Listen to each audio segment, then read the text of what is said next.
Hello and welcome to the Adam and Bethan show. Yay! You can clap for me. And Finn. Well, do we need to change it? Welcome to the Adam and Bethan and Finn show. Too long.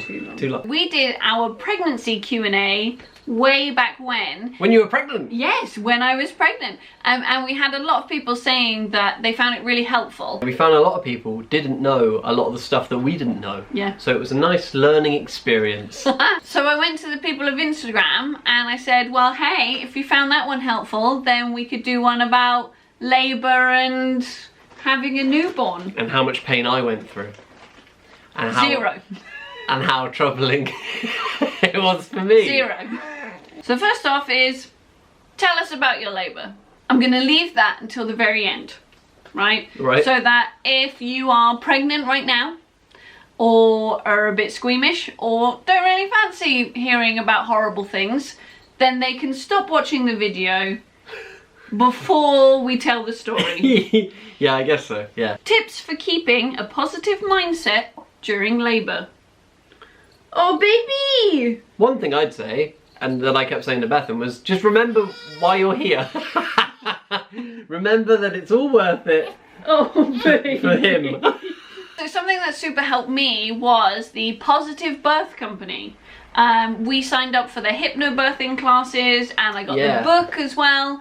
And it was fantastic. Like they taught you how to do breathing exercises. Yeah, and it's all videos. So it's quite, we used to do it before bed. So we get into bed, put on a couple of the videos and you can just sit there and kind of absorb them. I'll put a link down in the description below for you to go and look for yourself. How different is it having a newborn to what you thought? I think it's a lot easier than I thought, which I feel like I shouldn't be saying that, and I feel like I'm like cheating. He's quite easy to manage. Maybe because we had a horrible labour, we've got a nice baby. Yeah. How did you feel after labour? Terrible. I hurt for days. Because, spoiler, I had an emergency C-section. Not great. No. But he's here. Yes, that's exactly. What is the best bit of advice for birthing partners? The main thing is to remain calm. I'd say just keep reminding yourself, the point of you being there is to help your partner give birth. Yes. So it's nothing about you. So try and put your feelings about you, and if you're scared, try and put it to the back of your mind. You'll get scared. But yeah, just remember that you're there for the reason of helping. If she's saying, please do this, do it. Did I not do anything? No, I mean like, so, if I was to say, can you just shut up? Like, don't take it personally. Oh, right. Like, yeah, just do it. We'll say, you never told me to shut up or anything. Oh, did I not? No, you were very good, because I got warned about that, saying like, anything a woman says during labour, don't take it to heart, they'll be horrible to you. What is the one thing that helped you cope during labour, not including Adam? So for me... Adam. Yeah. So for me, it was music. Yes. So I have music that I like to fall asleep to, or I like to relax to, which is Disney guitar music. So it is covers by a guitarist doing Disney music. Yeah, acoustic guitar. I already had that association with it being relaxing. Yeah, yeah. So when I heard it during labour, I was like, oh, this is nice. You can get into that mode of your kind of safe space and everything, yeah. How was the experience with COVID? It sucked. Yeah. It sucked so hard. Because right from the start, Adam wasn't allowed to come to any appointments. I had to do everything by myself, all the scary parts. I had to go into hospital by myself, and I had to wait until I was 4 centimeters dilated for Adam to come in, and then after I had given birth and I needed support then, Adam had to go home. Yeah, it was crap. Like the amount of hours that Adam spent waiting outside in a car for me, it probably equivalates to about a year. But I'm very glad that the government has realised how awful this is, and now they're starting to relax the restrictions over the country. There's a lot of things about the COVID regulations that don't make sense. That was one of them. Yes. It doesn't, but whatever. Oh, I could go to the pub, but I couldn't have... Yeah, you could meet me in the pub. Yes, but I couldn't have you in labour. It makes... whatever. That's not this video anyway. Did you poop during labour? Yes. Alright, okay. I did the biggest poo in the toilet. Because I didn't actually push him out, I didn't have a reason to push. No. Which means I didn't poop. I will say though, so I had an epidural halfway through, and because I had no feeling of my lower half, I did say to the midwife, she was doing an examination, and I said, I'm really sorry, but I don't know whether I pooped or not. Because I don't know. Well, can I take the other bit of information that maybe you don't remember? She was going to do the examination, and as she went down there, you farted, and that's why you said it. Oh, is that why? Oh, I see. So it wasn't just you going, oh, I think I pooped myself. You went, and you went, oh, I'm so sorry, I think I pooped myself. Oh, of course. That's the thing, because I had an epidural, I had no control over any bodily functions down there. Oh, yeah. And then, so I started getting upset because I thought, oh my God, I've pooped. And I made Adam pinky promise me. Yep. I made him look, and I said, look, I don't care. I don't care if I have pooped or not, but can you please tell me? And I looked, and there was no poo. Adam. There wasn't. No, there wasn't a poo. Did you have to wear a mask 24/7? Once I was in labour, I was allowed to take my mask off. So then once we were both in the delivery room, we were allowed to take our masks off. But the midwives and the student midwives and any doctors or anyone who came into our room were all fully PPP. They were, they had them the whole time. Yeah. How did you deal with things not going to plan? And was it easy to keep calm? Yes. You kind of just have to roll with the punches, because when you make a birth plan, you should name it birth preference, not birth plan. Because, you know, if I was still adamant about having the birth that I wanted, then me and him could not be here. Yeah, you put them in danger. Yeah. Don't get upset if things doesn't go to plan. The overall goal will always be achieved. Yes. Your baby will come out. Yes. Like they're not gonna go, let's leave for tonight, we'll come back in the morning. Yes. They're gonna power on through. And the last one is, are you breastfeeding? Yes. BRB whilst I go and cry. Ah. Okay, so I did want to start this question with, there is so much pressure on women to breastfeed, but they don't tell you about when you physically can't breastfeed. Yeah. So, you know, you see all these posters and everyone says breast is best, and all the goodness of breast milk your child needs, and if you feed formula they're not going to be as smart, or they're not going to get all the nutrients they need. And we always saw it as people are either choosing to breastfeed. Yes. Or they're going, oh no, that's disgusting, it's inconvenient, I'm not going to do that, I'll put them on the bottle straight away. Yes. You will hardly ever see me post pictures or anything of us feeding Finn, because I'm scared that people will think that I am in the latter part of, whereas in fact, because of my C-section and the amount of blood that I lost and the trauma that my body went through, the doctor has told me that my milk might not come in because my body thinks that I've lost the baby. Yeah, the longer you go on trying, the longer he's not getting fed. Yes, so that's what happened to us. So I was in the hospital with him for 5 days, and I was trying my utter hardest to breastfeed him, but I had no milk. So he wasn't getting anything, and I was starving him, and he lost so much weight. But, right, on the upside, the amount he drinks, Bethan would be like wafer thin if he did drink all your breast milk. So it's true. Okay. Is it time? It is. Okay. It's time for the labour story. The labour story. It's horrible. If you just fancy, hey, you know what? 2020's been crap enough. I don't want to hear about your crap. Then turn off now. Just like and bugger off. Let me picture the scene for you. It is Wednesday night, 1 AM. I wake up to, oh, I think I'm peeing myself. And I'm like, oh, it was only like a little teeny weeny bit. I was like, oh goodness. So you kind of get back into bed, but you then say to me, I've got this pain. Yes. I've got this little 2p piece pain about here. Yes. Should I ring the midwife? And you were like, maybe in the morning. Yeah, so go back to sleep. And it happened then every half an hour on the dot. I kept waking up and running to the toilet like, oh my god, I keep peeing myself. This is ridiculous. Yeah. 8 o'clock that morning then, I said, and this little pain hasn't gone away. And the more emphasis you were telling me was on this pain. Yes. Like you were saying about the pain, and I was like, oh, all right, maybe Yeah, it's whatever, just you're something. just peeing But yourself, the yeah. pain's worrying. Like, you shouldn't have pain. No. Yeah. So I ring my midwife. Yeah. And I tell her about this pain. Yeah. And she said, hang on, what is this about you peeing yourself?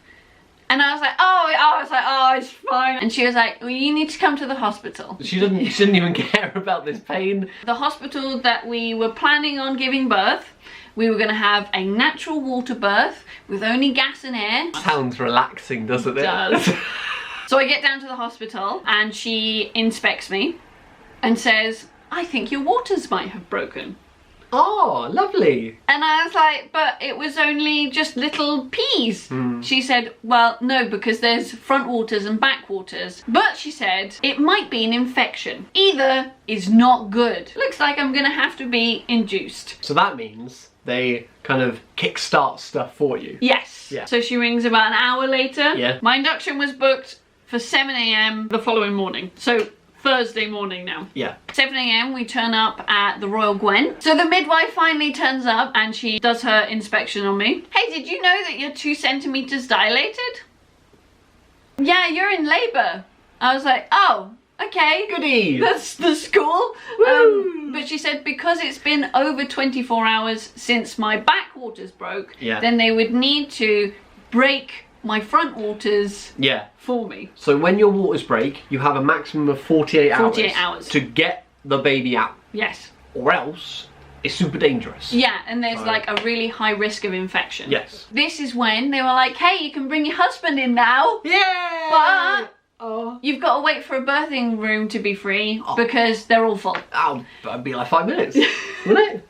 3 hours later. Oh. So we finally go down to the birthing room and the midwife breaks my waters, which is like a really long stick with a hook on the end. You know, when you described it was like, you know, like Bo Peep from Toy Story, that Yes. big long crook. Just... Yeah, so my waters all come gushing out like they should have. My contractions really started to ramp up. What they didn't tell me was, oh, we're gonna have to put you on this hormone drip. But every time the midwife kept coming in, she was putting up my drip. Wouldn't tell you though. No, wouldn't tell me. At one point you were asleep, and I kind of know she went boop, boop, boop. I was like, that's sneaky. Yes. Now the pain was getting unbearable. Yeah. And I was on my gas and air. Yeah. I had finally Give it in. caved and I was Yeah. like, right, give me this gas and air. I had a whiff of it. You did. It's fun. This is not good. Yeah. I kind of was in this state of, I had my eyes shut. Adam Yeah. was talking me through it. I was like, do you know what? Just talk to me. I just want to be distracted Yeah, right now. I just kept reading. I started reading just the Twitter feed. Yes, and Bethan. it was fantastic because it was just taking my mind off everything. Yeah. So they came in, they were like, hi Bethan, and you were like, and I was like, she's in the zone. This was now about midnight on the Thursday. Yeah. Yes. Yeah, so you'd been there Since 7 a.m. Yeah, on the And we got to midnight. I finally had to say, yeah. I can't do this anymore. 6 centimeters dilated, just on gas and air, and you did turn to me. You're like, I can't do this, and I was like, well, you have to do it. Well, We have to. I'd been in labour since 7 a.m. Yeah. I was exhausted. Yeah. The pain was excruciating. And you couldn't eat, and you were like, I would like an epidural. Yes, because they did warn me at the start that the Yeah. hormone drip is so powerful it Yeah. brings on contractions. They're like intensified because they're kickstarting it. Yes. Well, it's AIDS. a drug that Yeah. they're pumping into Yeah. your body Yeah. to help labour go along. So they did warn me that it was going to be super painful. Yeah. And I was like, nah, I got this. I got my breathing techniques. The actual epidural bit, it's quite quick. You didn't seem like, even when you got injected, it didn't seem like it hurt you. Well, I'll be honest, I wanted a drug-free labour. Yeah. So this was the very last thing Yeah. that I wanted, but you just got to roll with it. I also thought it knocked you out. Yes, I thought that it knocked you out from the legs, like from Yeah. crotch No, down. but I thought it like messed with your head a bit as well. That's what I thought. Oh, but okay. I was wrong. Yeah, but no, I could still move my legs. I could still, Yeah. yeah. And it was ridiculous. You had it, and about 15 minutes later, you literally were like, Hi everyone. It's me. I'm back. Bethan. Nice to meet you. And you were talkative. You were great. You were having more water. You introduced yourself. It was like you'd been brought back to life. Like they plugged you back in. Another 4 hours go by. And they come to inspect me and they say, you're 8 centimeters dilated. I'll come back in 4 hours. 4 hours. Have a nap. We had a nap. Yes, we had a nap. That's really good. It was so exciting. That's nice. You'll be 10 centimeters dilated and then we'll get ready to push. Get him out. Cool, because this is 4 o'clock in the morning now. Yeah. So she comes back, Yeah. 8 o'clock. Oh yeah. And she says, you're 9 centimeters dilated. Whoa. I was like, but I thought I was supposed to be 10. So they do an examination. In their examination, Yeah. they can touch his head. Yes. They tell us he's got lots of hair. Yeah. Nice. Which he does. Which he does. That was Little very nice. coconut. It's nearly there. Yeah. It's like a little bit more. They're like, oh, it's gonna move. It's gonna move We'll come back in an hour. in an hour. So this is now 9 a.m. Friday morning. And they come back. They say, unfortunately, Mrs. Russell, he's moved his head. So what's he done, Bethan? He's gone like this. They need it all lined up because obviously it's got to go. Through a tunnel.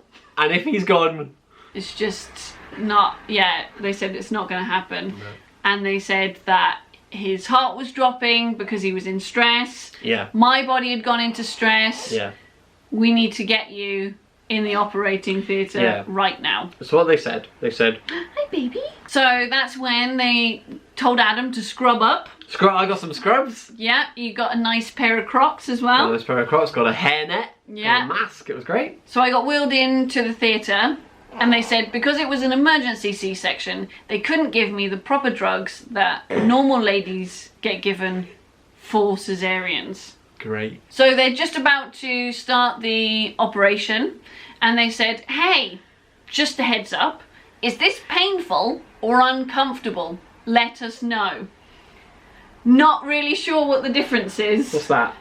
Is that painful? Well, a bit. Is that uncomfortable? Well, yeah. Yeah. The only thing I can say is that because you were on the epidural still, it must have just been that the epidural was doing a good enough job to make it uncomfortable and not painful. Yeah, So well, there must have been more pain. well, of course, because Yeah. if I was on no drugs and someone sliced cut me you open, open, yeah. obviously I'd be screaming. Yeah. But then it's hard to know how much it really did. Yes. Do you know what I mean? Rather than the proper drugs, which make it painless. Yeah, which So- you can't feel a single thing. Then tell me that they're on layer 3 of cutting me open. Yeah.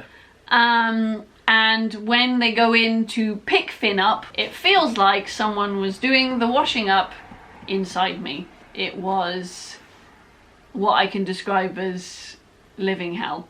And that's then when I blacked out from the Yeah. pain / uncomfortable. Yeah. They gave him to me, and the first thing I did was bring him up to your face, and you saw each other. And I always remember this. I don't know why. So the first moments of him on Earth. So you look forward. This is what he was doing. Just look at your face, and I was like, oh, he's trying to give Mammy a kiss. Which is nice. It then took me 3 hours to finally come round to actually meet my son. So it just all went downhill because Adam had to go home. I had a C-section. I couldn't really move at all. The pain was excruciating. But we came home 5 days later and we decided that that was going to be the day he was born. Yes. And we really. were going to restart. Not officially, obviously, but I mean, like, in our minds. And we were going to restart his life from there, weren't from we? there. But the most important thing is that he's here now. Yeah. And he's very happy and very healthy. I will say something. For birth partners out there, if you have to go through watching someone go under a C-section, it's the worst thing in that obviously I'm not comparing it to Bethan's pain. Bethan's pain is 100. This is like 1% of that. But it's the most horrible thing I can ever... if you have to watch it, just keep reminding yourself that they're in much more pain than you are. And it's horrible.